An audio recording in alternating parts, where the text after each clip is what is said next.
Hello, my name's Colin Crithers, and I'm a student reporter and broadcaster at the University of Iowa. As a journalist, my job is to tell stories, while also balancing everything else going on in my life as a student. But no one tells our stories. So, my goal is to tell the stories of the student journalists, broadcasters, and storytellers all across the country. Let's walk the student beat. Welcome in. Today we are walking the student beat with Aidan Riggs of the University of Cincinnati. Aidan, how are you today? I'm doing great, Colin. How about you?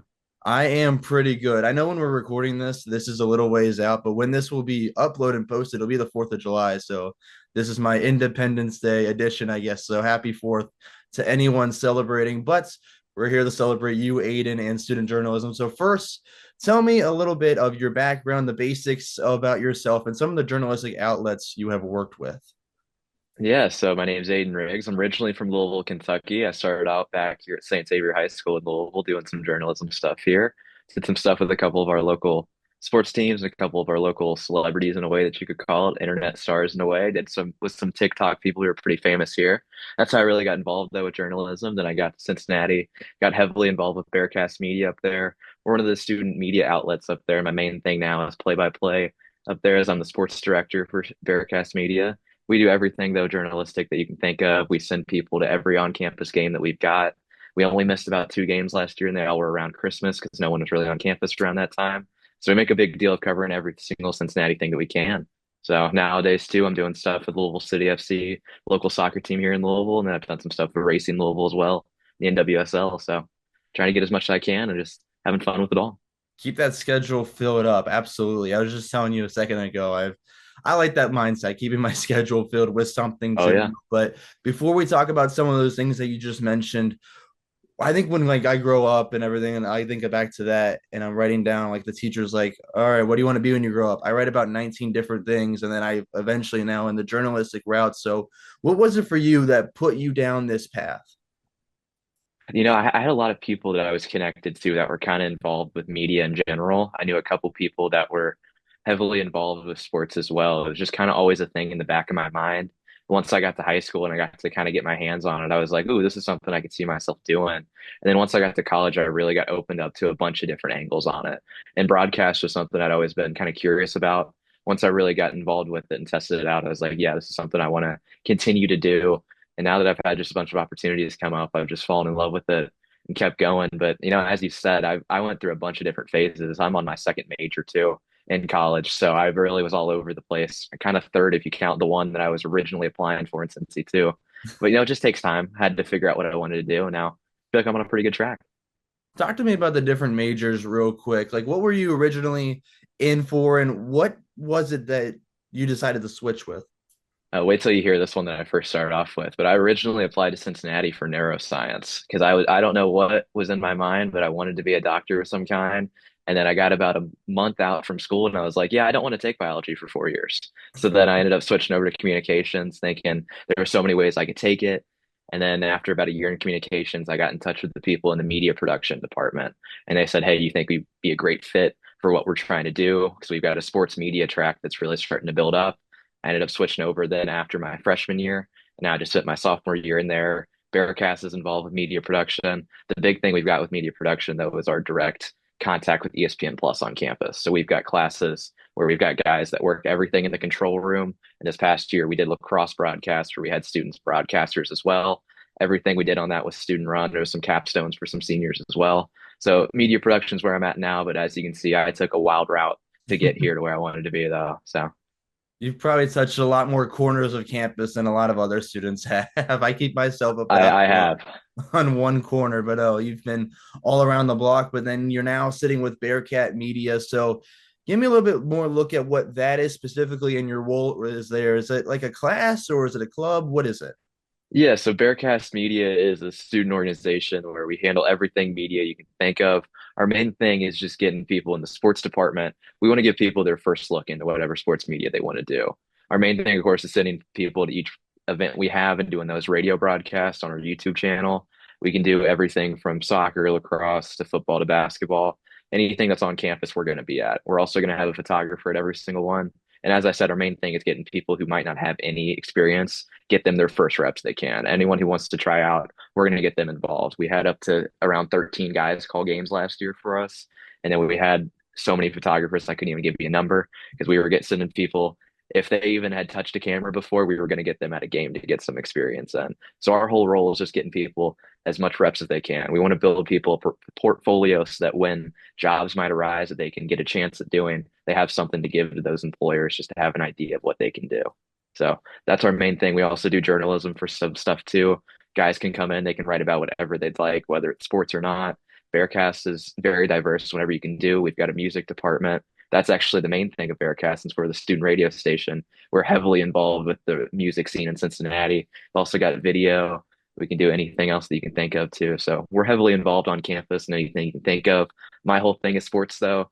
I'm our main sports guy, sending people to each location for everything. We got to go on the road a couple times last year. Some of the local events they had. We went downtown when they played Dayton at Heritage Bank Center. We went across the river when the basketball team played at NKU. That one was a lot of fun. So we're trying to do more of that this year too. We've got some local games we're going to try and go to. No baseball set to play down here in Louisville again, so I'm very excited for that one. But yeah, so we're heavily involved wherever we can. They have some really good games. I know I still pay attention to a lot of Cincinnati athletics. That Dayton UC basketball game at Heritage Bank Center downtown. That was I a wild mean, one. it was It was a all wild one over for the sure. place.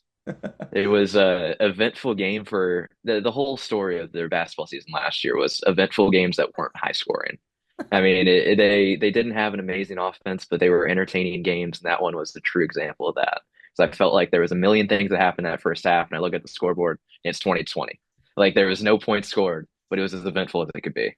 That's yeah, like my stepdad's a big Cincinnati fan, and it'd be the exact opposite of Iowa men's basketball. It'd be like a low scoring game for Oh Cincinnati yeah. when I watch with him, and then I go back to like the Iowa games, and it was like no one knew how to play defense. It was just if you the first to reach 100 probably was going to win that game. But I mean, that's the point of student journalism with all the things you mentioned with Bearcast Media is just getting all that as reps and experience. But I know one big thing with you as well is play by play and calling games. So the beauty of like being a broadcaster is I love calling games. Like everyone is different. So from your side of it, what's some unique things about you when you call a game, or what's something that someone doesn't see behind the scenes for when you prepare for it? I think my main thing is emotion. I show a lot of emotion when I'm on the microphone, no matter what I'm calling or what I'm doing. There's going to be some emphasis on what I'm saying. I don't want to be one of the guys who's kind of just casually saying what's happening. I want to immerse yourself in whatever's happening on the field or on the court. I try and get there as early as I can. For basketball games, I'm there at least 2 hours early. I had some football games this year I did for UC where I was there at least 3.5 hours early. I mean, I was getting there at 8:30, 9 a.m. for a noon kickoff just to immerse myself in the game as much as I could. I really just want to portray what's happening on the field more than just saying it.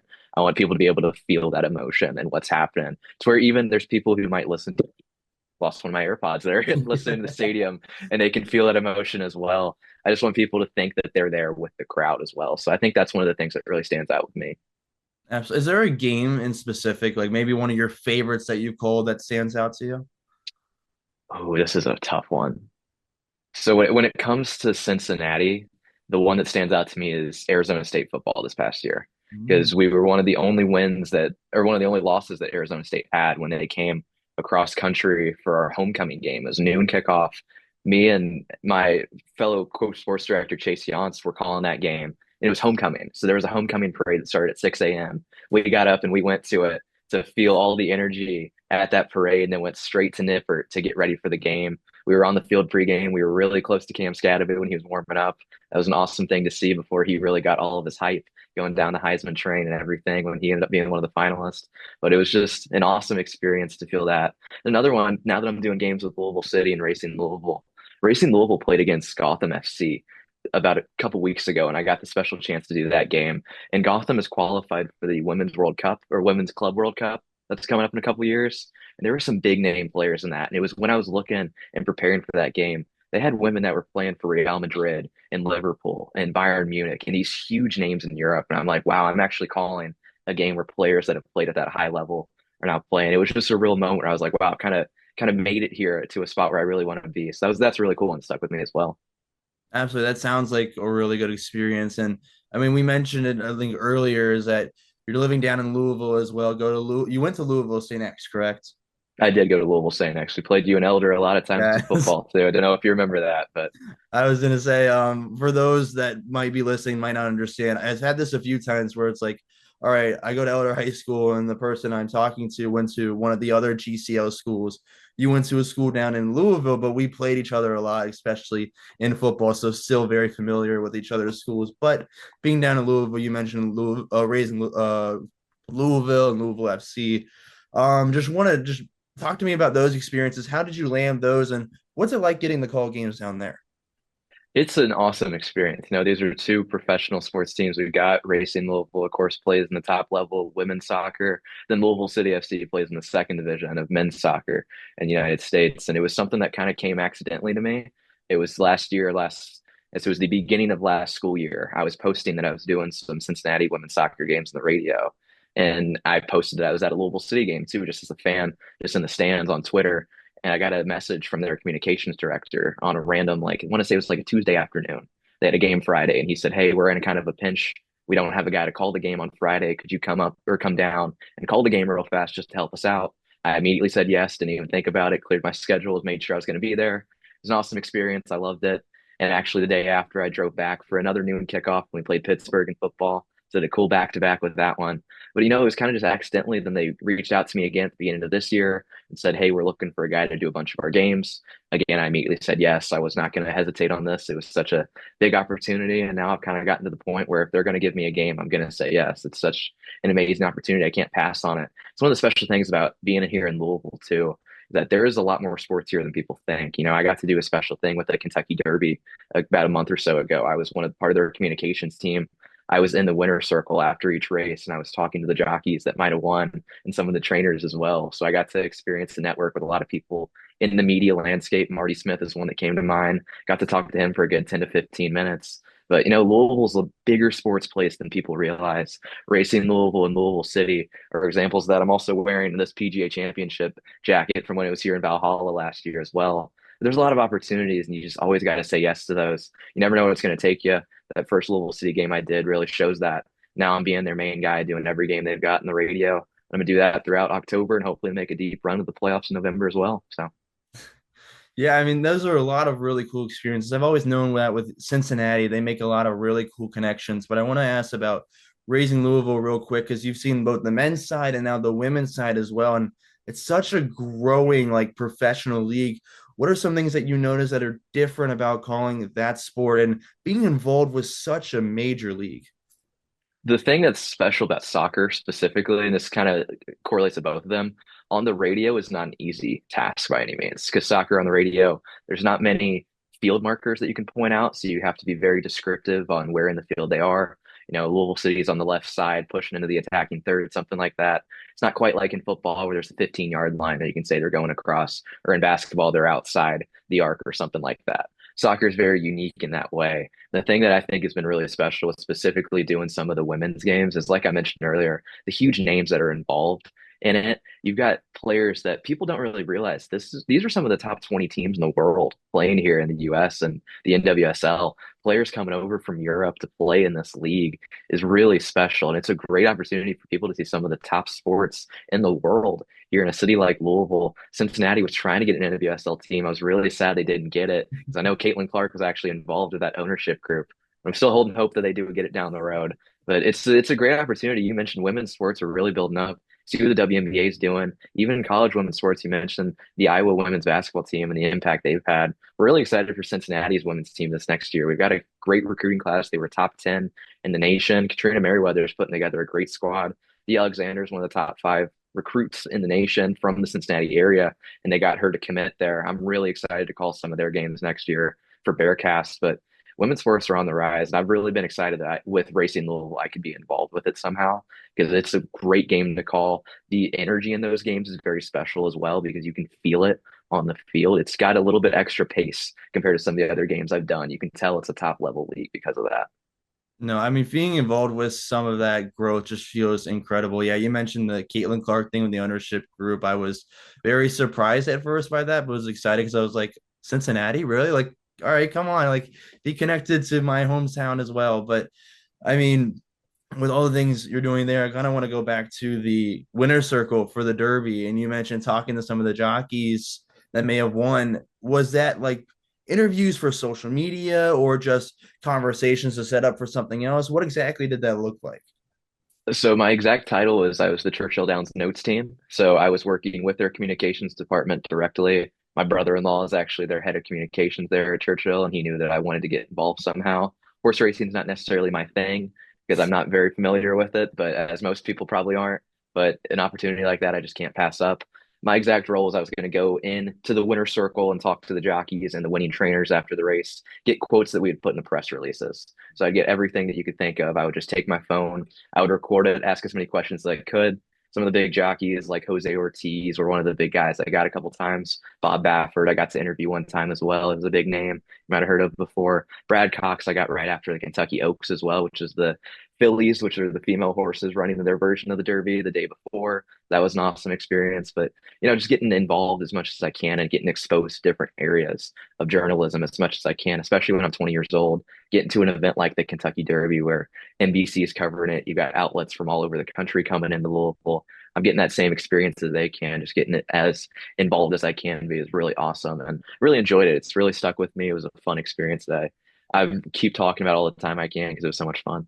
No kidding. I mean, that does sound amazing. And that's the thing with like the experience part, which we're going to stick on for a minute, is like when you look for a job post college, it's nice to have all these different experiences, not just, all right, I'm stuck in the one or two sports, but also how many people get involved with horse racing or the Kentucky Derby. So that's going to really stand out, especially whether it's a resume or just the people in general. It's a really cool experience. But that's the thing I love about it is like it's not just telling the stories, but it's the things you get to do. And it's the stories I get to tell the people outside of what I do specifically. So when you go back and you tell someone some stories about some of the things you've done, what's something funny or something really enjoyable that you remember and typically tell people right off the bat?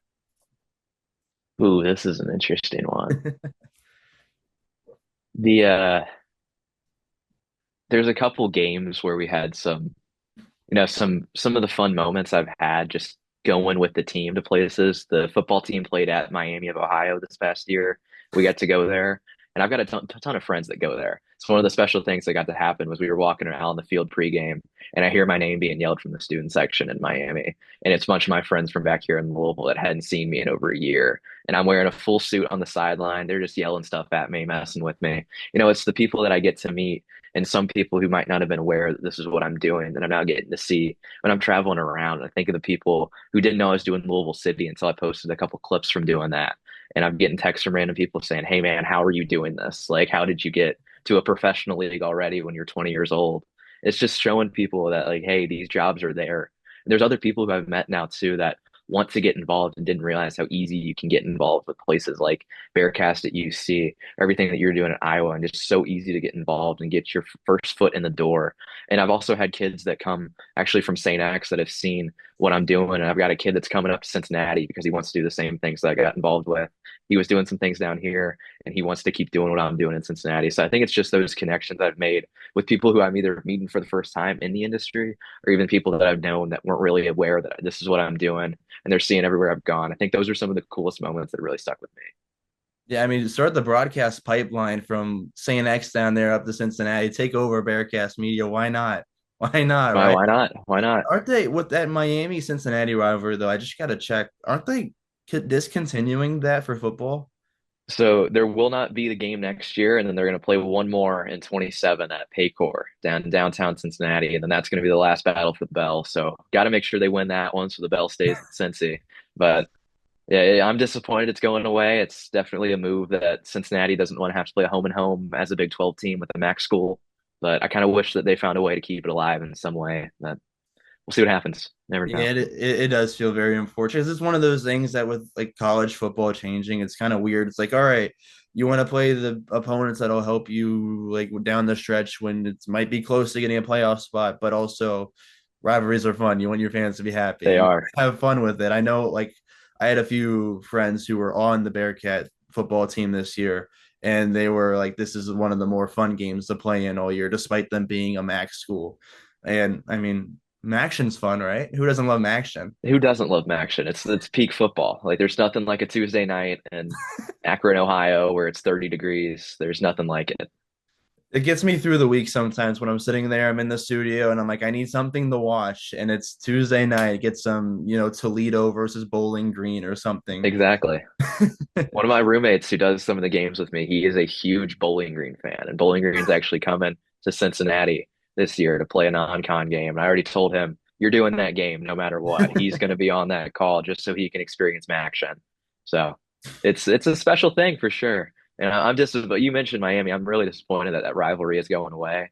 The thing that was Cincinnati now being a power conference school, they've gotten some bigger games now on the schedule. When you look at what we're doing to open up the season this year against Nebraska, doing that game in Kansas City.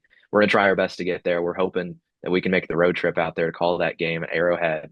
But they're trying to beef up their schedule, and I'm hoping that we get some other rivalries. Louisville's the one I hope somehow appears back on the schedule. They brought it back for basketball this coming year. They're going to play downtown, and then here at Louisville next year at Freedom Hall, the old arena for Louisville. So I'm very excited and hope that I can be involved with that one. It's an interesting way to kind of be involved, though, with how Cincy's evolving as a school. You might have saw that new practice facility just open up as well. I'm really excited to get back on Mhm. campus and take a look at that too. So Yeah, that new facility looks incredible. Looks massive too, by the way, from what I've it's seen really so far. it's really impressive that they have a better practice facility than the NFL team in town, which is also pretty funny. But we don't need to talk about that with my Bengals. But No, I I feel like I am. Don't worry, I'm a Bengals fan too. That it unfortunately might not be too hard to have a better practice facility. oh yeah, It's oh very yeah, upsetting. driving past that bubble all the time really proves that true. Uh, Especially when it flooded earlier this year as well. That was yeah, I guess it was at towards the end of the school year when it did, and that was a rough sight to say the least. But No, I missed the floods. I was still up in Iowa during that, which was terrible. But at the same time, to think of like they didn't even always have the bubble. Like, oh no, it was just they were using Cincinnati's bubble at one point too, yeah, and then I wouldn't be surprised if they end up using this facility that the Bearcats have now too. I know it's going to be used by almost all the teams that UC has. They've got batting practice nets that are going to be put up for the baseball team, and then lacrosse is going to use it, and the soccer as well. So it's going to be more than just a football facility, which is nice as well. it is nice to grow all the athletics with moving to the Big 12 from the American Conference. But yeah, I mean that Louisville and Cincinnati rivalry would be amazing to get back up again. You mentioned the Nebraska game to open up the season.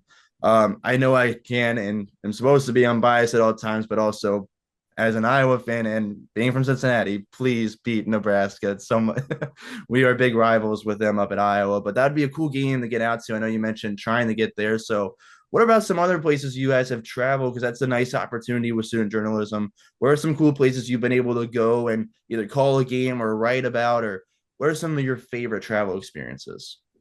Yeah, when it comes to Bearcast, we don't have a ton of funding to go on the road a ton, so we really have to go with the games that are really close. When we think of the ones that we've done specifically, we sent a team to Indiana State when we were in the NIT a couple years ago. My friend Chase and Chris, they got to make the trip out there. At the same time, I was actually down here in Louisville because the baseball team was playing Louisville in a non-con game in the middle of the week, so that was a fun one to do. I mentioned NKU earlier when we went on the road with them, and then we did downtown at Heritage Bank. Not really a road game for us, but still it was out of the campus area, so that was really cool. And of course, it helps having Xavier right next to Cincinnati as well. We play them in almost anything. We went for women's basketball, we went for volleyball, we went for soccer as well. We tried to get for baseball, it ended up being at a very strange time and got delayed, so we weren't able to make the trip for that one. Xavier's baseball field is a very big East baseball field. There's no press box, so we were gonna have to set up our own table. And in the rain, that's not really the best idea to do with that equipment. But still, it's for us, it's all the close games that we can get to. There's some special things with the baseball team too. They do a series at Prasco Park, as you might have heard of, up in Mason, where they play Xavier, Wright State, and I believe Miami of Ohio up there too. We're trying to get to that one next year. We were able to send a photographer there this past year. But it's any game that's close that we can drive to, we're going to try our best. And that's why games like against Louisville, against Miami of Ohio are such a big deal to us. And then we're hoping to get Ohio State at some point in there too. We'd love to make a trip up to Columbus for something, but we'll see what the schedule holds in every single sport. No, I was able to make a trip to Columbus last year when Iowa football was there. It's such an incredible place, and that's the nice thing about Cincinnati. There is a lot of like schools and colleges that are close by. But yeah, Prasco Park is a beautiful place. We were up there last summer. I was calling baseball with the Hamilton Joes. I don't know if you've heard of them. It's a summer I collegiate think I have baseball heard of that team. before. Yeah, Yeah. that's where. So in that league, they play the All-Star game at Prasco Park.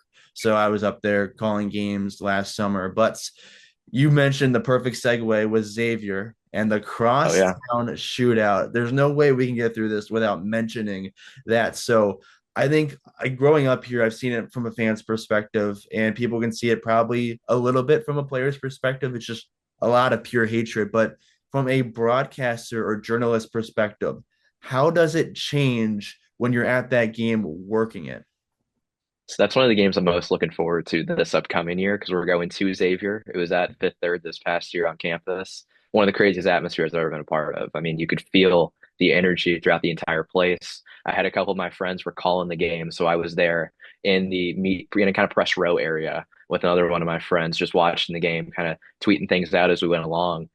But the feeling of that game is completely different from anything else that you're going to experience. It's the most Louisville in the way that we have a heavy high school rivalry presence with a couple of the schools here. And it's the best way I could describe it is that it felt like we got our big rival Trinity when I was at St. X here, and it felt similar to that. You're seeing these people everywhere you go, you're interacting with them all the time, but you can't stand them for one day a year. And it's whenever you play them, whatever sport you have. I've got friends that go to Xavier. Actually, before I went to Cincinnati, I was kind of pulling for Xavier in the rivalry because I had a cousin that graduated from Xavier, and she really, man, my AirPods do not want to stay in. She really got me involved with Xavier basketball back then. So I was kind of pulling for the Musketeers until I got to Cincinnati. But it's just that feeling of, you see these people all the time, and whether you're just at the grocery store, they're your friends that you're hanging out with on the weekends. But now there's one game a year, you cannot stand them. You're not going to talk to them all day. And whatever that outcome is, you're not going to let them hear the end of it. It's going to be that way the entire time. And I'm really looking forward to going to Xavier this year and broadcasting that at Cintas because that's a beautiful arena. That is a top tier Big East arena. I've got to call some games, some high school games there over Christmas break this past year, and it was an awesome experience. But I'm really looking forward to seeing that place full and just experiencing the energy. They got a new coach too coming in, of course, Mm. Richard Pitino, who I'm very familiar with Rick Pitino being here in Louisville for a very long time. But I'm really looking forward to that. And then, it's something special to the city of Cincinnati. Yeah, the crosstown shootout is amazing, really hyped up and a huge day, as you mentioned. And yeah, I remember filming a few games in the Cintas Center when I was in high school. And I think it's probably one of the best, like some of the best lighting and best setup arenas to film a basketball game. And I completely understand that it was beautiful to be there in person. Yeah, that's going to be a Yeah. great game again. I've brought up my friend Chase Yance before Yeah. earlier today. He formerly played Division III basketball at, I believe, Earlham College in Mhm. Indiana, and we got to call some of those high school games together. And we walked out on the court pregame, and he just took a look up and said, "Yeah, this is completely different from anything I ever experienced." Because the lighting in there, as you said, it's really cool, and they've got that back wall where the student section is. When you're standing at the free throw line looking at that, I cannot imagine what that feeling would be. And I know I'm talking up our rivals here, but it really is a cool experience to be in that arena, and I'm looking forward to it.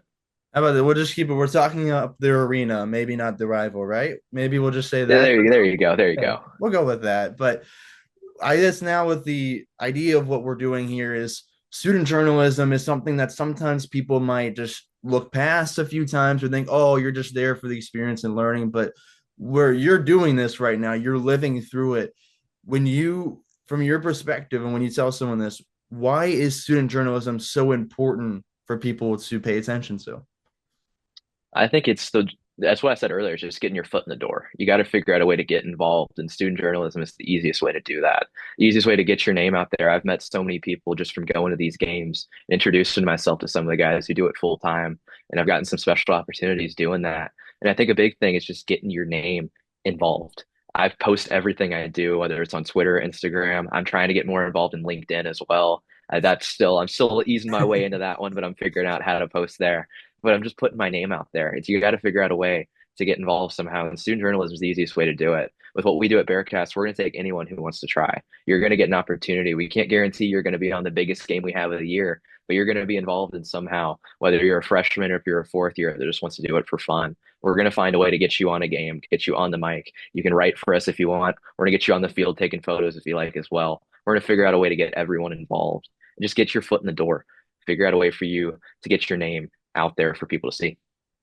Absolutely. And I think the other part with student journalism is like in the professional world, this is your main focus. You're doing just this 24/7. This is your main job. But as a student, you got to balance classes and any other responsibility you may have. So, how do you best balance the two worlds? That is a very tough thing that I've especially figured out now that I'm the director and I have to figure out, how I'm getting people the equipment, make sure I'm getting their passes submitted for each game. And it's really just planning out time management, planning out everything in your day to make sure you get everything you have to get done. And I'm going to have a new challenge this year as I'm the only sports director we have. We've moved from two to one, so I'm going to have a little bit more work than I might have had last year, but I'm really going to be ready for it and just plan out everything I can do, try and take it at my own pace. Don't push myself too hard. If I need a break, I'm going to give it to me. Just make sure I can rest when I need it as well. So just handle everything at my own pace, make sure I get everything done now and just plan it out as much as I can. Absolutely. I think like because we were both mentioning earlier, filling up the schedule is fun and everything, but having a break is nice too. I was mentioning on a few episodes back, I was talking to a kid named Adam Avin from Syracuse, and we talked a lot about mental health and how important it is, especially in this spot here in student journalism. So good to mention that there on your part. So nice thing with us as well is like we're going into a new year for we're the same year. We're going into new things. We're both going to be directors of our respective um outlets as well. So, what is something you're looking forward to getting out of this next year for you? I would say it's just getting, honestly, even more experience. I mean, I just can't wait to get back in the booth up in Cincinnati, just trying to get as much as I can. We've got some teams that are really improving and just the entire athletics program. Soccer team's really on the rise. Football, I'm hoping and praying is a little better than they have been in the past couple of years. Basketball has got a brand new look that I'm really excited for. Only like one or two guys coming back from last year's team. Mentioned women's basketball earlier. It's seeing those new teams and being involved with them and just continuing to get in touch with as many people as I can. And as a director, I'm really looking forward to improving our broadcast because in the past we've just done straight audio and stuff where you're on YouTube, you're seeing a screen that says what's happening. I want to get more involved. We're trying to get in touch with some of the local businesses to try and get some ads to run so we can get a little bit more funding as well, since funding can be a little tough in the college that we're in, just trying to figure out ways that we can send us more on the road a couple more times. I'm really looking forward to being involved with ESPN up there again because in the fall I'm planning on doing some more stuff in the control room like I did this past year. Took one of the classes where I was doing replay and graphics for some of our lacrosse and baseball games. So that was a lot of fun. But I'm just really looking forward to getting more involved, getting as much experience as I can. Of course, I still got all these Louisville City games I'm going to be doing throughout the school year as well. So I'll be coming home a lot, getting able to see my parents, things like that, see my family that I haven't done in the past couple of years when I've been up there for a long time. So I'm really looking forward to that because I've got niece and nephew down here that I'm really looking forward to helping getting them involved too, just having fun seeing them as much as I can. Absolutely. It's nice to be able to see everyone and be close to your family. That's a nice thing about this summer for me as well. I'm back home and getting to be with my family a little bit more than I was able to last year. But when we were mentioning your story, and I think a nice part to kind of when you look to kind of tie it all together, and when you look back at things like you mentioned, you switched your major a few times. You're originally looking to be into something else, and you kind of got into it almost this probably a lack of better terms, but almost on a whim of like, oh, I kind of want to try this a little bit. So if you were to go back in time, knowing everything you do now, and tell yourself whether it's going into college or just starting in this industry, what would you tell yourself in that moment? Just take that risk. You got to trust your gut with whatever you feel like you can do. You got to try it. And the thing that I've realized now is that you just can't say no. You got to take whatever opportunity gets thrown at you. That's kind of what happened for me from the jump when I ran in. I remember the story of how I really got on the mic for the first time to do this. I was just walking on our kind of main area of campus, and a guy came up to me and said, "Hey, you look like you like sports. Would you want to talk about them for a while?" And it was one of the current sports director who I'm really good friends with right now. His name's Ethan, and he got me involved in a soccer game. And I'll admit, my first time I did it, I was not very good. I mean, I was trying to figure out what to do the whole time. I didn't prepare ahead of time because I didn't know what I was getting myself into. But I was like, I want to try again. He was like, we'll get you involved again if you want to. Now the rest is history. I haven't turned down an opportunity whenever it comes back to me. Make sure to always say yes because you never know where that's going to lead you to. It's just trusting your gut with whatever you feel like you want to do.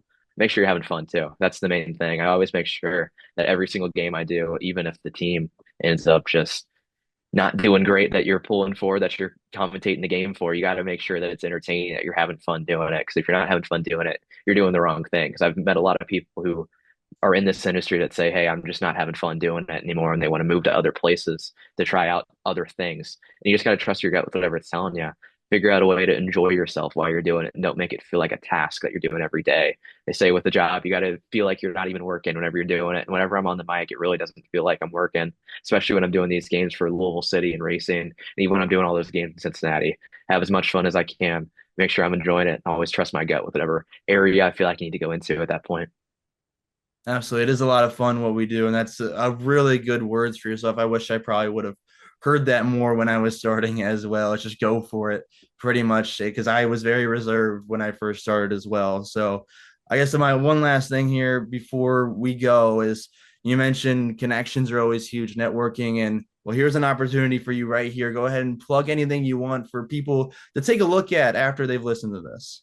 Yeah, if you want to go to my Twitter, it's going to be at Aidan Riggs underscore. That's AIDAN RIGGS underscore. I'm also on Instagram with the same handle. I'm on LinkedIn too at Aidan Riggs. You can find me there. I'm posting stuff regularly on all of them. Try, as I said, trying to get more involved in LinkedIn, but I'm posting on TikTok occasionally, not as much as I probably should be, but I'm trying to get involved over there as well. But yeah, check out everything I've got. Let me know if you got any comments or questions, even concerns. Act like a teacher there with that quote. But yeah, just let me know. And then I'm really excited to meet more people in the industry, try and expand my network as much. I've got a question for you too before you go. I wanted to ask about that bat rack you got behind you. And this is a Oh, very random question I've got because my summer job I'm doing right now, I'm a tour guide at the Louisville Slugger Museum and Factory. So I watch a lot of those mini bats be made. I just want to ask your story about that mini bat rack I because I see actually a ton of them daily. I actually have a few from the Louisville Slugger Museum from when I was a kid. We went down there and I got one with my name on it, but a few of them are just from different places, like different stadiums I've been. So it was really my dad's thing. He was like, we would go to, we're big baseball fans. Oh So yeah. let's say we go to a Reds game. Like one of the early ones we went to growing up, he went and got a mini bat because I mean, it was kind of fun for us as kids to have and play in the basement with a mini bat and a softball. But then we had a few of them. We would go to a new place, like, all right, let's get a mini bat from here as our souvenir. So at this point, it's pretty much if we go to a new like MLB stadium, we're gonna do whatever we can to get a mini bat. So you can see like the blue one there, that's from Dodger Stadium when I went out there. Yep. Or I haven't been there, like I've kind of been there. There's an Oakland one on the end. I've been by it. But I mean, it's just from a bunch of different stadiums. And then I have a few just from being a kid, whether it's a Reds game or just from the Louisville Slugger Museum. I think I got two of them there at that point. Dude, that's the thing. Me and my dad are very similar. We've got the baseball passport. Don't know if you ever heard about that, Oh, where you can go yeah. to I every love single those. stadium and get them stamped. But I actually got one when I was working at Slugger about 2 weeks or 2 years ago. Mhm. And we've gone to 5 or 6 stadiums ever since. Dodger and Oakland was actually one of them. We did a West Coast road trip where we went there and went to San Francisco. That was a lot of fun. We're going to Boston in about a month or so. We're gonna hit Oh, Fenway for that one. But that's one of the things I love hearing that too, because that's just another connection that we have. Because me and my dad, that's one of the ways that we've really bonded over the past years is baseball, being huge Reds fans and then traveling across. We actually, when we were in Dodger Stadium, saw the Reds play, and that was really cool because being able to be there in red in a sea of blue was an experience for sure. But the Reds got 2 wins when we were there. Ellie De La Cruz at a home run. I saw Joey Votto's last home run ever at Dodger Stadium too, and I didn't realize that at the moment, but about a year or so when he retired, I was like, "Yep, that's one I'm going to remember for sure." So that's just a really cool thing. I had to ask since I'm working there. So I figured at least absolutely. one of them was a Louisville Slugger bat. So I appreciate it. No, and I remember, yeah, Votto was probably my favorite player growing up. You mentioned going out to San Fran. The one place we could not get a bat at was San Francisco, so we got this ball there instead. you It was go. backwards on the camera, but I mean, it looks like yeah, like the bridge, the skyline, and then the logo. It looks nice, but See, one of the things I've done is I get the ice cream helmets at all of them. So I've got one for each place I've gone to. I've got all the minor league places we go to too. I've got that because I've got Mhm. one from Louisville, of course. 'Cause I've gone a ton of games here. I went to Nashville for a game, and we went to Bowling Green for a game too. Just because being in the area, it's so close, might as well visit them. I'm gonna try and go to as many as I can. I do love baseball. It's probably not my favorite sport to broadcast, just because I don't think I have the talking for baseball. Because it takes a certain tone, especially for the radio, where you got to fill a lot of air. Yeah. And I'm not as conversational as that as I probably could be. I want to get better, and I still have a lot of fun doing it, Cincy. It's probably not my future career path though, but I love doing things at Slugger because I've gotten to meet some fun people. I got to meet Governor Andy Bashir not that long ago when he stopped by. Ronald Acuna Jr. was in town to rehab and he stopped by. the entire Gwinnett Stripers. So just the people I'm meeting there is a lot of fun. It's preparing me to being a tour guide. I'm just talking. I'm doing what I'm doing on the microphone. I'm talking to a group of people, and it's putting me literally in front of the people. I'm not just being on camera or on the microphone. It's exposing me. I'm calling it exposure therapy, making sure I'm talking in front of these crowds of 60 plus people. It's just really fun doing it too. So that's just another thing where I'm just trying to keep, my technique up throughout the summer in special ways. No, that's the nice thing about working like other jobs is like, all right, I'm doing something that's not journalism, but I can still get a lot of my journalistic out attributes through it. So like with the baseball thing, I work down as a ball boy for the Cincinnati Reds, and I just sit That's there talking awesome. to people as much as possible, trying to pick up conversations wherever I can. Just because one, it kind of keeps the game moving for me, it keeps it nice to like get the fans involved as well. But I mean, you mentioned the mini ice cream helmets. One, minor league games are always fun. I love going to them. I haven't been to a Oh Bats yeah. game. I'm sure that's a lot of fun. But my brother and I, when we were kids, we wouldn't get them from stadiums, but we would go to like Grader's Ice Cream, which is huge in Cincinnati, and they would Oh have yeah. them. So It's we'd huge look in up Louisville too. there. We would look up there and like, all right, which team do we not have yet? All right, you get this one, I'll get this team or whatever. And we tried collecting all 30 teams. I don't know if we got all 30, but we probably got pretty close to it. The in San Francisco, they actually didn't have the ice cream when I was there, so I had to get garlic fries and a helmet, which was a different version of that. But I did still get the helmet. They were really good, and they were apparently the iconic food of Oracle Park. But that was you mentioned just talking to people. That's one of my favorite things about doing this now. And I mentioned earlier just meeting new people in the industry. Now that I'm working at Slugger too, I'm getting to meet people from all over the country that travel in to go to the museum. Just hearing some of the stories of the people, it's really cool. I mean, I talked about the mini bat and how you said your dad had one when he was younger. I had someone come in and said, "Hey, I got a mini bat back in the '60s at the Pirate Stadium." We actually had the model of what that mini bat was, and he saw it and he kind of brought him to tears. So it's just a cool experience to see some of those people leave that lasting impact. And I love doing it on the mic too because I'll have people. I someone walk up to me and said, "Have I heard your voice before somewhere?" And they'd heard an ad with my voice on it for Louisville City because it's got a clip from one of the games where a goal was scored. So that was just a really cool moment too, where people are kind of recognizing my voice now doing that. So love pointing that out. That is an amazing point where that's got to feel pretty good too, walking around like, okay, maybe, yeah, I am being heard out there as well. It made me feel like I'm not just doing this for no one to listen to. There's always someone out there that's got it on. I was talking to my boss at Louisville City. I call him my boss at Louisville City, but the guy who kind of schedules me was the guy who used to do all their games. And he said the moment he realized that there are people listening to him was he went to Jimmy John's and he made an online order with his name. And the guy who gave it to him said, I know your name because you call the Louisville City games and we have it on the radio here and we're working just as background noise. And he was like, this is the ultimate way to realize that people are actually listening is that you're going to Jimmy John's, picking up your online order, and the guy working's like, hey, I remember you and I remember your voice. So just a cool thing to realize that there is someone always listening to you, whether you realize it or not.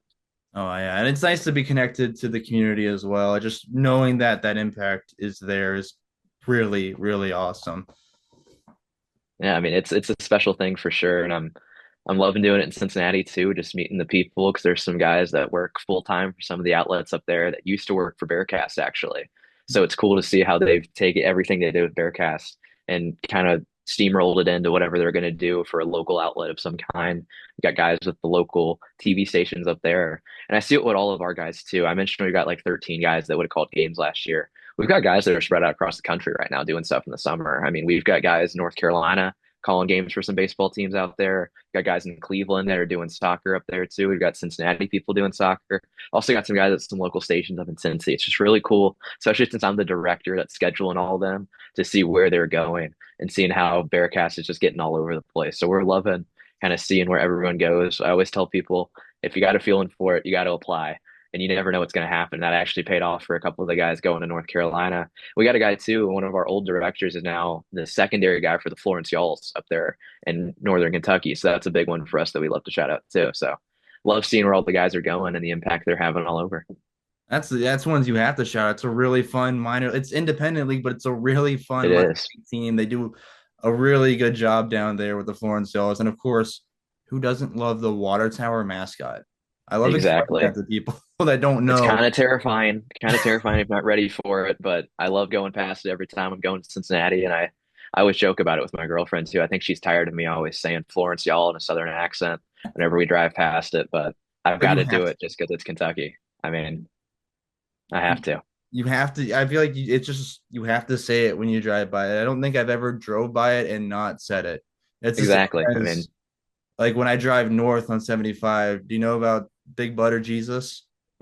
I have heard of that before. I remember Every when I was playing hockey here for our high school at St. X, we would play a ton of teams up in Cincinnati. I remember driving past that one day and I got a text from one guy who was like in a couple cars behind me and said, "Did you just see that thing?" And I knew exactly what he was talking about in that moment. So, the big old massive touchdown Jesus oh that yeah. is now, well, I like to better call Big Butter Jesus since it was struck by lightning and burned down years ago. Have you ever heard the song for it? I don't think I have. That's where that name comes from. It's very dumb, but pretty it's a good laugh. It's pretty Yeah, funny. we're talking about Cincinnati, and you brought up graders earlier. What Mhm. are your thoughts on Skyline? I love Skyline. Good answer. All I right. kind of had to get into it a little bit, and when I describe it to people, because up at Iowa, no one's really had it. My roommate had been to Cincinnati before for like a baseball tournament in high school, but didn't get a chance to stop at Skyline, so he knows about it, and I'll talk to him about it, but he hasn't like tried it. So I'm like, all right, chili, don't. It's like it's not the same exact thing. It's hard to It's not a describe. chili. No, It's its own thing. It's more of like the way I've described it is kind of like a meat sauce in a way yeah, for the spaghetti. But do you have it? What's your order? Is another question. I'm a Coney guy. All right. My typical is about 2 to 3 conies and a thing of cheese fries. All right. Okay. I'm more of a I do a three-way, and then sometimes I've been introduced to a chilito within the past year, which is the burrito with the spaghetti and the chili inside of it. So that's I definitely recommend that. It's an experience for sure the first time you have it because it's a unique with the tortilla. But I've liked getting some of the guys that come in from out of town that I get to meet with the media, especially the Arizona State guys. They come in for almost every single sport that we have. A couple they don't talk to have been like, "Hey, have you tried Skyline?" And they go to it after the game, and I'll get a text after saying they either loved it or they hated it. There's really no in between. There's going to be one or the other, but there's also happened with some of the athletes too, because we get to go to the Mm. post game press conferences, and depending on the outcome, there was a couple. I think it was one of the women's teams that came into town. I want to say it was Iowa State. They had it planned out where after the game, win or lose, they were going to Skyline. And I asked them like, "Hey, what was your order going to be?" And it was Audie Crooks, and she said, "I'm getting a five-way," and she already knew about it, and she was really excited for it. So I was really excited for that one. Yeah, I mean, I guess I hope they enjoyed it. I always say they can have their skyline too. There you go. No, I Forgot love. about that rivalry. Oh, of course. I mean, someone the other day was asking me, he's like, "Do you guys think you're pretty good rivals with Iowa State?" And I was like, "Yeah, maybe a little bit." I mean, I it's feel like probably number one. it is a rivalry, but do you guys play in football every year? I can't remember whether or not you did. I Yeah, we think you did, play yeah. each other in football every single year. When we think of this past year's game, it was at Iowa. And well, I'll go ahead and just say it. Iowa lost on a last second field goal. I do remember this now that I think Oh about it. yeah. And I See, was my whole everything with Iowa football that I think about, I just think about punts because I love Big Ten West football. And I think of the guys in the stands that had punt shirts on and they were just cheering every time it was a fourth down. it's legit. But I am actually a Kentucky fan here in Louisville. I know that sounds Hmm. crazy, but there's a lot more of us than you think. But we would have played Iowa in it was a bowl game back in either Mhm. 2019 or something. I want to say a Taxslayer Bowl. And I remember that game because it was I want to say it was the Benny Snell year when he set the record at Kentucky. And Benny Snell, of course, went to the Steelers and he didn't really do much. I think he's now a rapper. Like he's out of the league and he's just doing rap.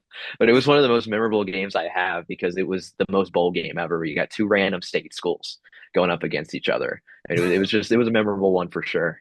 But The punt thing is legit. I mean, it's like when you're in the stadium, you could hear it no matter where you're at in the Big Ten West, but mostly at Iowa, is that there are cheers when the special teams come out onto the field, like literal excitement to see the punt team out there or like the kickoff team or something of sorts. Like when we're going for a field goal, people are ecstatic because it's not the offense.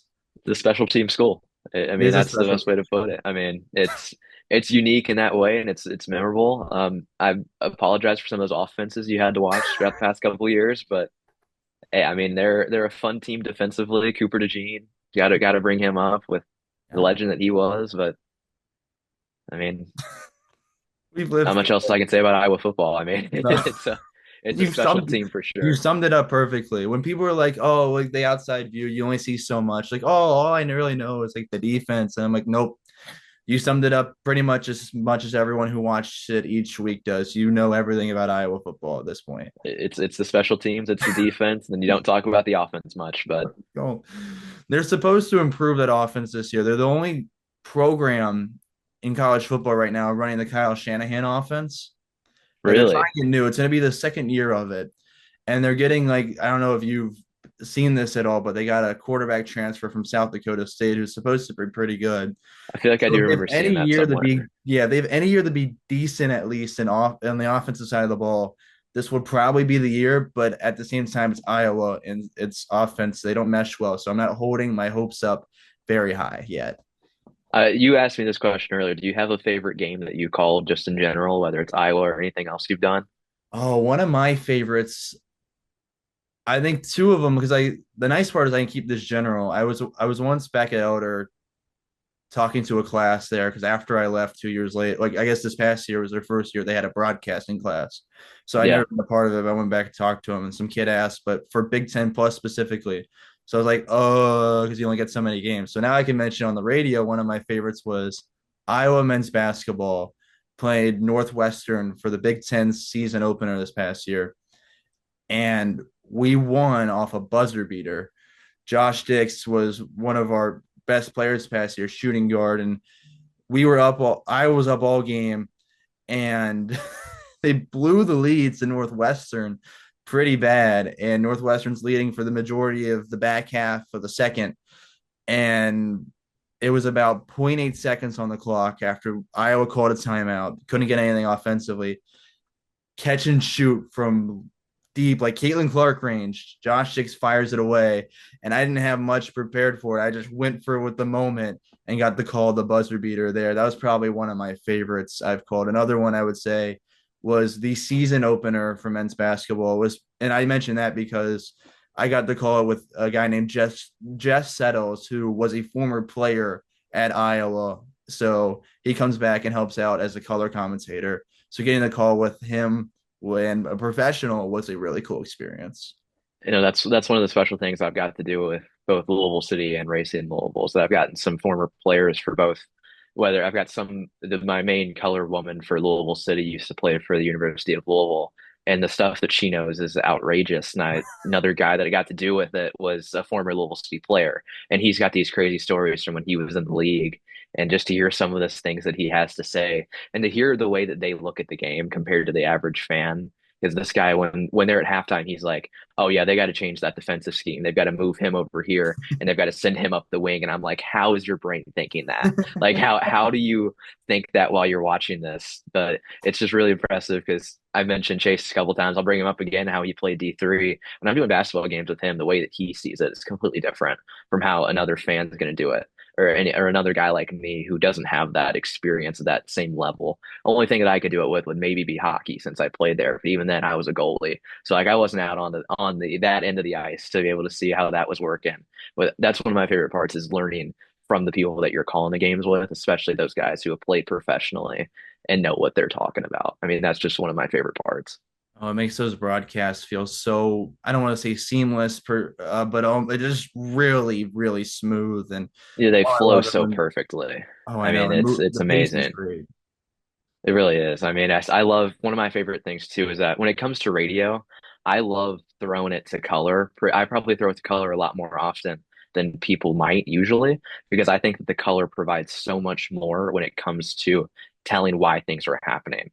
Me as play-by-play, I'm going to tell you what's happening in that moment, but then color is going to explain why they're doing that and what they're looking for in that moment. I love that aspect of especially radio. TV has it too. You can do a little bit more with TV when you have replays and stuff like that, when they can break it down a little bit more. But I've talked to people about that. I'm like, hey, if you're my color, I'm probably going to throw it to you a little bit more just because I love you explaining why things are happening and maybe giving an idea of what's going through that player or that coach's mind. I think that's a really special thing that it's something that I might do a little bit more than the average person. You brought up earlier something that might stand out for me. I think that's one of those as well, along with that emotion and energy, just being able to bounce really well off the color person I have.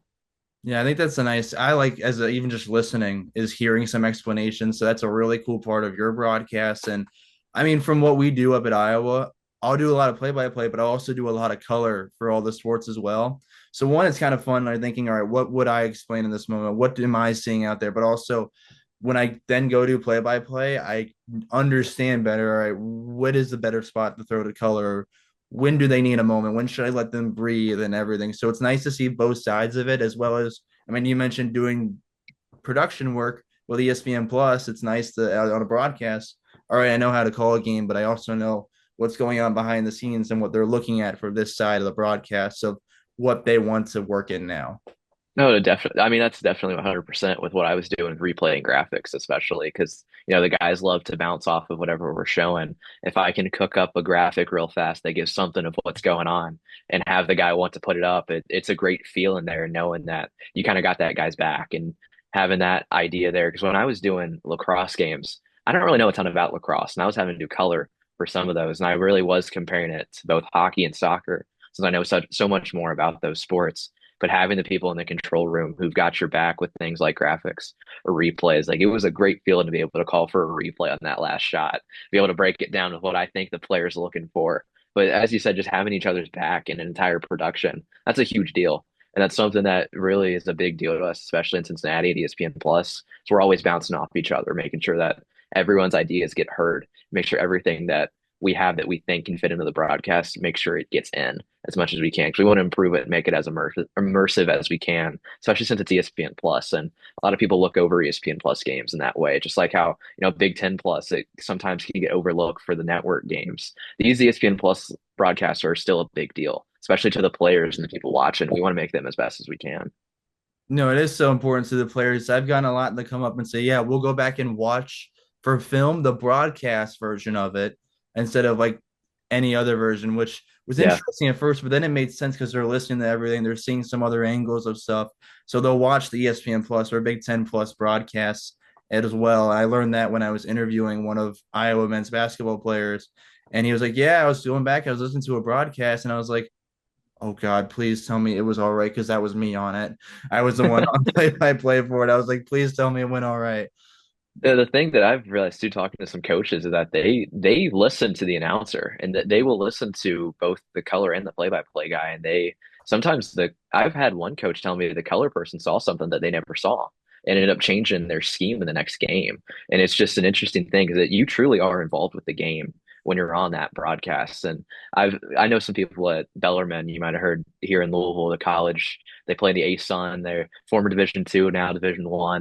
They won the ASUN tournament a couple years ago, couldn't go to the tournament because of that transition period. But I'm really good friends with their head coach now, Doug Davenport. And he said, yeah, we'll listen to the broadcast itself and we're going to feed off of what that color guy's giving us too, especially when we're scouting teams. Because that color person, when you're looking forward, can give you kind of a clear look into what this team might be doing scheme wise with whatever it's their offense or their defense. I just think that's really cool, the impact that those announcers can have on the game without even realizing it.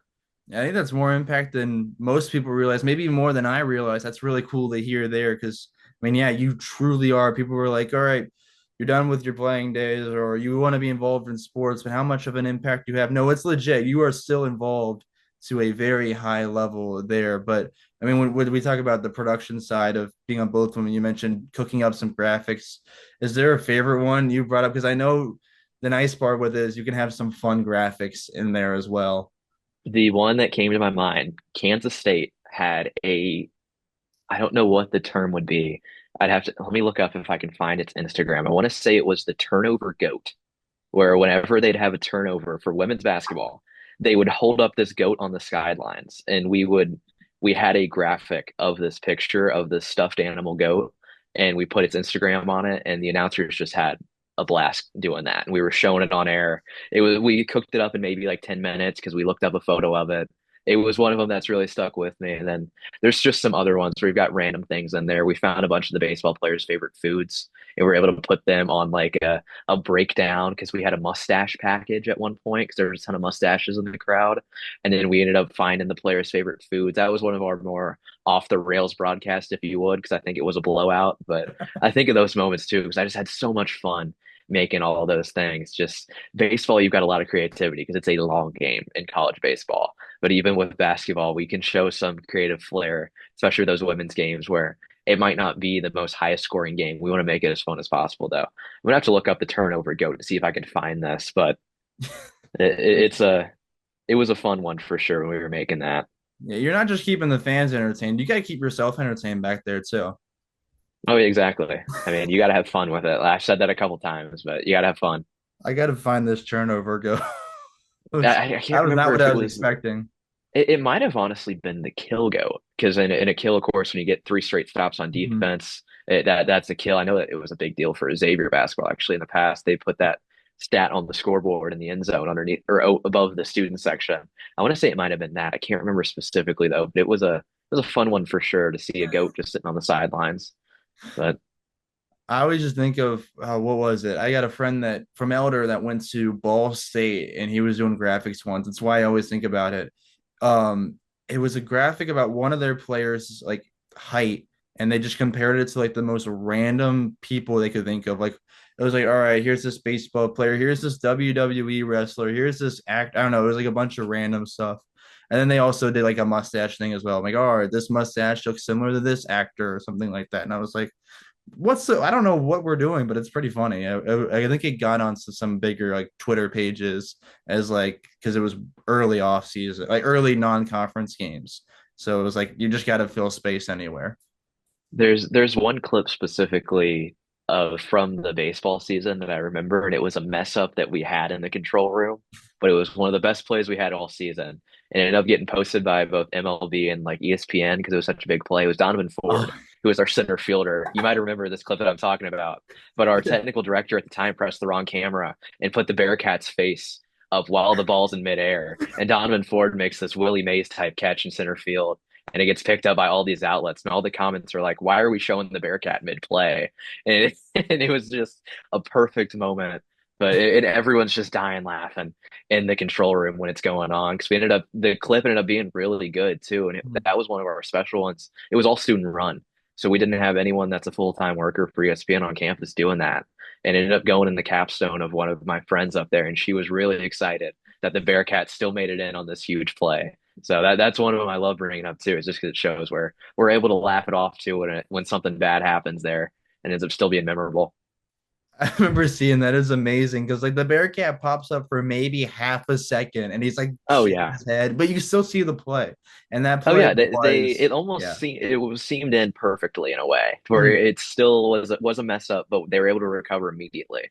It was really impressive. But I don't know what the Bearcat was doing either, being in front of the camera while the play's going on. But classic Bearcat thing. But we joke about the Bearcat all the time because he's trying to get into the mascot Hall of Fame, but he's just the Bearcat. That's all I can say. No, I remember like seeing that clip like everywhere with the Bearcat, and then later it was like I think it was Cincinnati's baseball page posted it, but they cut out the like half second where the Bearcat was. They did, and I was really disappointed because I wanted to repost it on my story and tag the Bearcat. But no, it is what it is. Some people like the Bearcat more than others. We were some of them that did, but all what it is. It was too long without seeing the Bearcat. You had to give him some love. That's what it was. He is a running joke between us, especially at Bearcast, because we had some experiences earlier in the year where we saw him in like three different places at one time. And we were like, well, how can the Bearcat be in three places at once? Like he's all over campus for hyping up this. It was the preseason basketball game we did against Ohio State, and he was trying to get people Oh, to go to it. And he was literally in three places, and we're like, how is this working, guys? Like, what's going on here? But he's a funny mascot for sure. he's a character. I like how they still have a lot of fun on like the social media too. Like I don't know how many other mascots have as much fun as the Bearcat does messing with people on socials. I actually made it on the Bearcat social for one of the football games. I want to say it was either the Houston game we played, but when we're not calling the game, me and a couple of my buddies that have full season passes, we're just going to watch from the field. And Yeah. we were standing next to the cheerleaders because it's a Big 12 game. We want to be as close as we can to experience it. But the Bearcat came over and he was dressed as one of the Blue Men from the Blue Men group, and he Oh, had two of his handlers with them as well. And for some reason, he took me and my friend, and they all walked up to us, and we did the Spider-Man meme where we were just pointing at each other. We pointed like that for a good 3 minutes, and a ton of people got photos of it. It ended up getting posted on his Instagram, and everyone's like, "Why is this happening?" And I got so many questions from people in the student section who saw it happen too. Like, how did you get in this scenario where you're doing the Spider-Man meme with the Bearcat on the field? But he's a gem. That's the best way I can put it. He's a special character for sure. Yeah, I think I remember seeing that picture. Now I need to go back and find it because I didn't realize it was you, obviously. I I think I mean, gotta no go one. back and find that. It was me, and I brought up Chase a couple times. It was him too. I mean, we just fit in the picture so well, no one even realized it. But it was a fun moment for sure. That's one of my memorable ones, of just watching a game on the field. But it's an experience for sure. The Bearcat's a lot of fun, and doing everything we do is a lot of fun as well. It's nice to be able to be so involved on our respective campuses and being like, all right, I'm in the know with this. I'm involved with this team, and I'm getting to call this game because I am one that loves being at as many athletic events as possible, and it's a good way to do it. Yeah, I mean, like I said, even if I'm not calling the game, I'm going to try and be there still, just because I love the feeling of being at a sporting event of any kind. That's why I love going to all the ballparks, whether they're major or minor league. Now that I'm at Cincinnati, where all of our stadiums are in the same place. They're all within 2 minute walk from each other. They're all in one block of campus because our whole campus is only like 7 blocks in a square squeezed into Clifton. But that's the really cool part, is that you've got football, lacrosse, you got soccer, you got baseball, and then you got basketball and volleyball right there. They're all in the exact same spot. Even tennis is squeezed in there. No one really realizes that tennis is there. But it's just really cool how close they are on campus, because some places, whenever I talk to people who go to some of the bigger state schools, I don't know if that's the case in Iowa. I know it is at Kentucky. I know it is in Louisville. They're all spread out throughout the entire campus. We've got such a tight knit campus for such a big school of over 50,000 people. It's really cool that they're all in the same place like that. And especially when teams are playing on the same day. So we've had experiences where the baseball team's playing a game for the regular season, the soccer's playing a spring game, and lacrosse is a game going on at the same time. And you're jumping around from all three to make sure you see all three happen. That's really cool about Cincinnati's campus, and we love sending guys to each of them. Some guys will do double headers too, if it's possible, with how close they are. We had a guy do a baseball and basketball game at the same time. That was really fun when we got to do that. But it's one of the special things about Cincinnati too. Yeah, no, and then I gotta ask real quick if there's a soccer and lacrosse match going at the same time, are they playing one of them? There's a field right by the baseball stadium, right? Is that where they're at? So you're thinking of Gettler Stadium, which is right next to the parking garage Yeah. at Cincinnati. So that is the soccer field now. Okay. Lacrosse actually plays at Nippert, the football Okay. stadium, and they switched over about 3 or 4 years ago when the American was really becoming a big deal in women's lacrosse, and now of course the Big 12 is. And that, if you haven't looked at that conference for women's lacrosse, I highly recommend checking out the teams in that, because it is the most conference realigned conference you're ever going to see. That is Cincinnati, Florida, James Madison. No, James Madison's still in the American, actually. They played him this year. And then Colorado, Arizona State, and two California schools. So it is a complete coast to coast conference that makes absolutely no sense, but it's awesome that you get a matchup of UC Davis coming to Cincinnati. But they play over at Nippert, so that means you can get 3 to 4 events going on at the same time, depending on the time of year, because baseball will play fall games too. We had it was soccer, soccer at soccer stadium, baseball at baseball, and then a volleyball game going on. And we've got crews at all three of them, broadcasting the games and taking photos. So that was a really fun one we got to do, and I'm looking forward to doing that this year too, because it gives us more chances to get people involved. Because if you got some guys that might want to do that volleyball game, then you're going to have an opening on that soccer game for someone who might not usually do it. So that's just, I love when that happens, because you get more people involved that might not usually get it. So it's just a special thing about Cincy. Yeah, just a nice opportunity to get your foot in the door and go call a game, whether it's a sport you're familiar with or not. I remember getting a lot of reps with field hockey, women's field hockey up at Iowa. And obviously, I didn't know too much about field hockey when I started off with it. And it was one of the things you mentioned earlier with like, all right, I didn't know too much about, well, I think you said it was lacrosse. So I compared it a lot to soccer and hockey. So that I was similar to what I was doing with field hockey. I'm like, all right, I know not too many people understand this very well. Um, so how can I best explain it to myself and others? And I would compare it to soccer, or hockey, or basketball, even at times. I'm like, all right, here's what this is like, so to better understand it. I think that's a cool part of either side of broadcasting, color or play. I should have brought this one up earlier. We were talking about memorable broadcasts, but speaking of sports you don't know anything about, we got to do the dodgeball tournament that we hosted on campus. Yes. And I don't know if you know about Cincinnati dodgeball, but they are at the top of the nation. They are top four in the nation. There's also Ohio State was there, and they're in the top five as well. but we did not know a thing about dodgeball. And No. we were on the court broadcasting these games. So we had a camera and everything. Our cameras didn't work, so we had to use our phones. I was having to run on the fly to figure out how to get this broadcast up. And then they're throwing the balls and they're hitting the camera, they're hitting us like we're in play fully, and we're just having a blast. They had spreads for these games that the teams had made. We were shouting out, we were calling it Dodge Vegas to figure out a way to get that involved. I mean, we were having a ton of fun doing this. So that was one of my most memorable ones, no doubt, because we got to hold the championship belt after the tournament too, when Cincinnati ended up winning. But I mean, just when I think about memorable ones, that's up there just because we had so much fun doing that and throwing in random things to get into the broadcast because that was awesome. Yeah, college dodgeball is so much fun. I was seeing the way too early rankings came out, I think yesterday, if not today, when we were recording this, and I saw Cincinnati was ranked sixth in the country right now. They're up there, and I remember when I first got to campus, I actually went to one of their practices because they don't cut anyone. They take everyone. So you just go to the practice. And I realized when I got there and there's guys throwing 70 mile per hour of these rubber balls, I'm like, this is not made for me. I thought this was going to be a fun PE thing where we're just like having fun on one of the CRC courts, but it ended up being competitive and very into it. I mean, these guys are playing travel dodgeball. Like they are taking it serious, and I didn't realize that was a thing, but it's a special one we got to do. It's a full-fledged thing there. It's a full-fledged team for like those top teams are really, really good at it. And I don't know why it's a big thing in Ohio because you've I got don't Cincinnati, Miami of Ohio, Ohio U, Ohio State. I think Bowling Green's pretty good. And Akron was there too. They're pretty strong. I don't know what it has to do with the state of Ohio and being a dodgeball capital, but and growing up in Ohio, I couldn't tell you. Like I when I went yeah, to I like mean it's random. it really is. Like even in grade school, I think it was just because my PE teacher didn't want to do it, but we would never play dodgeball in like gym class or anything. We weren't really allowed to.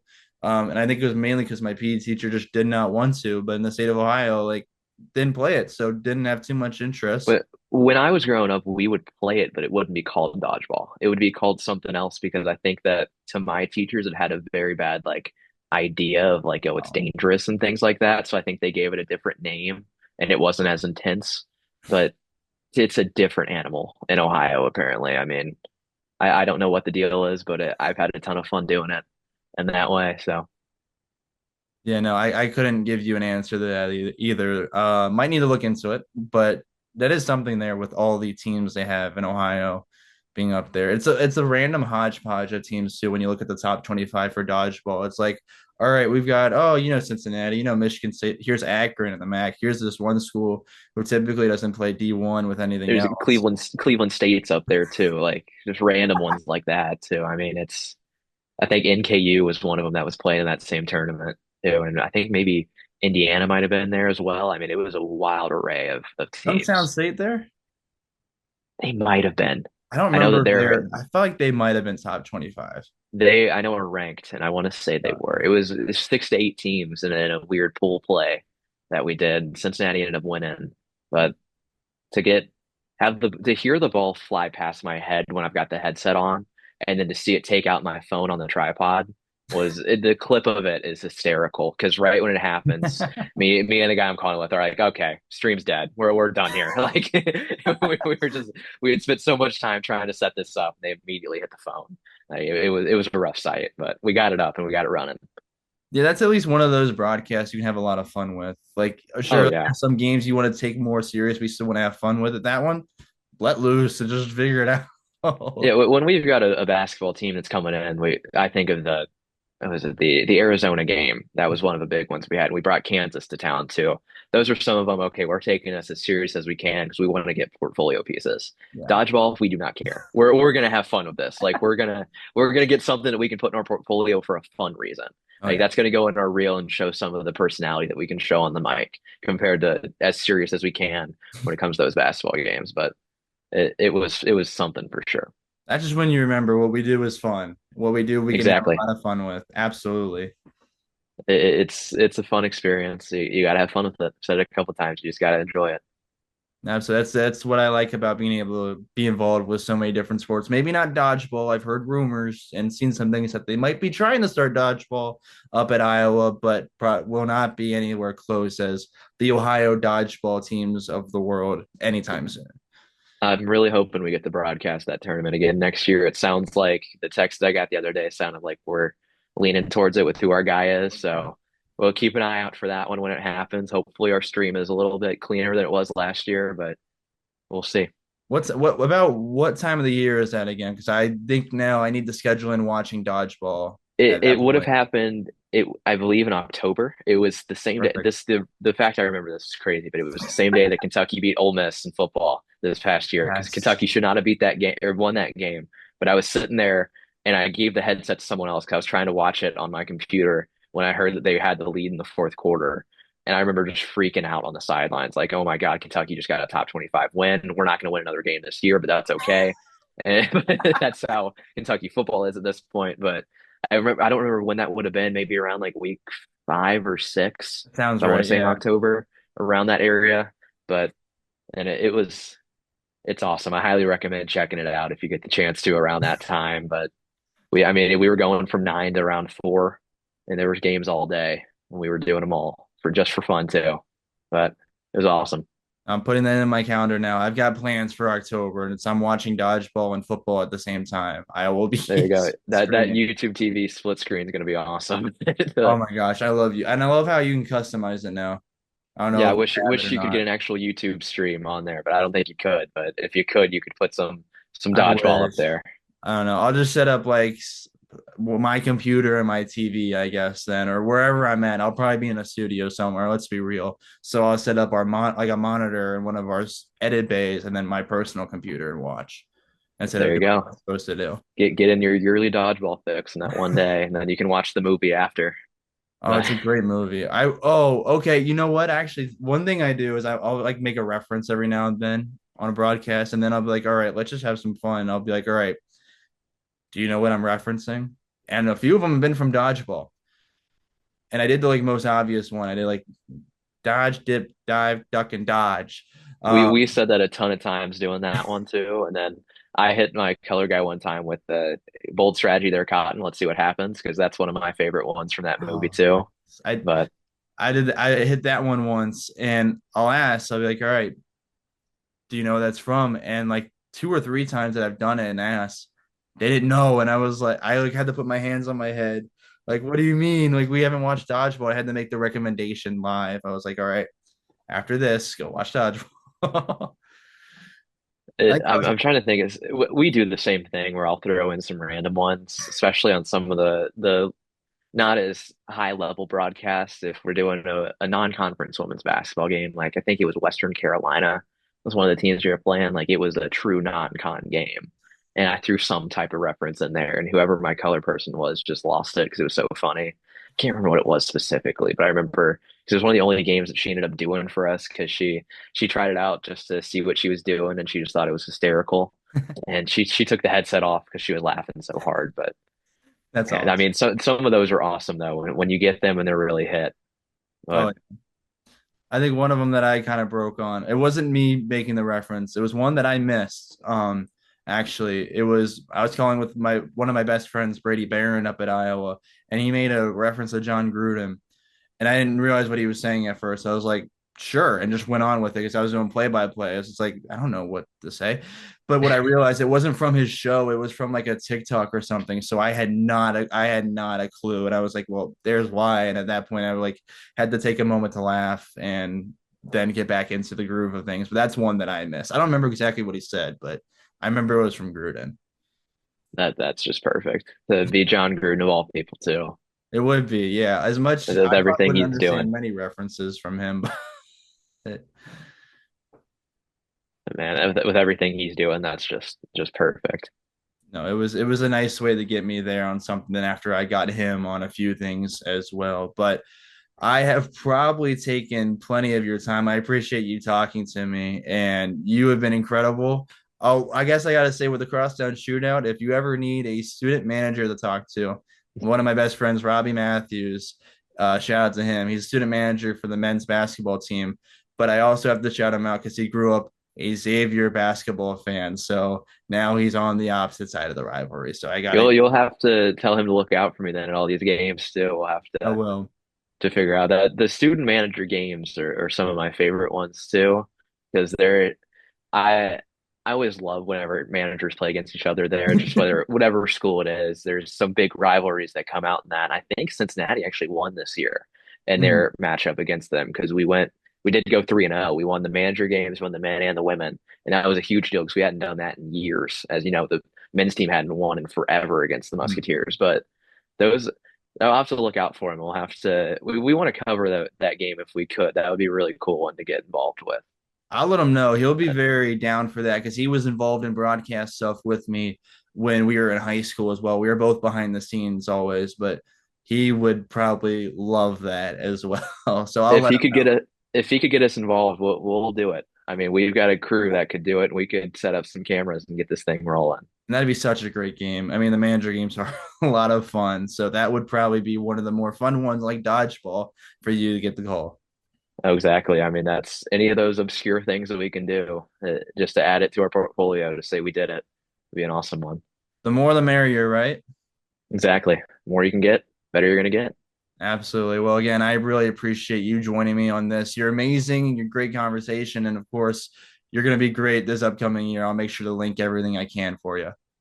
Yeah, thanks for bringing me on. I'll make sure I follow you everywhere so that we can stay in touch as well. Thank you for doing this too. This is an awesome thing, getting so many students from across the nation involved and hearing different stories and different networking opportunities is always awesome.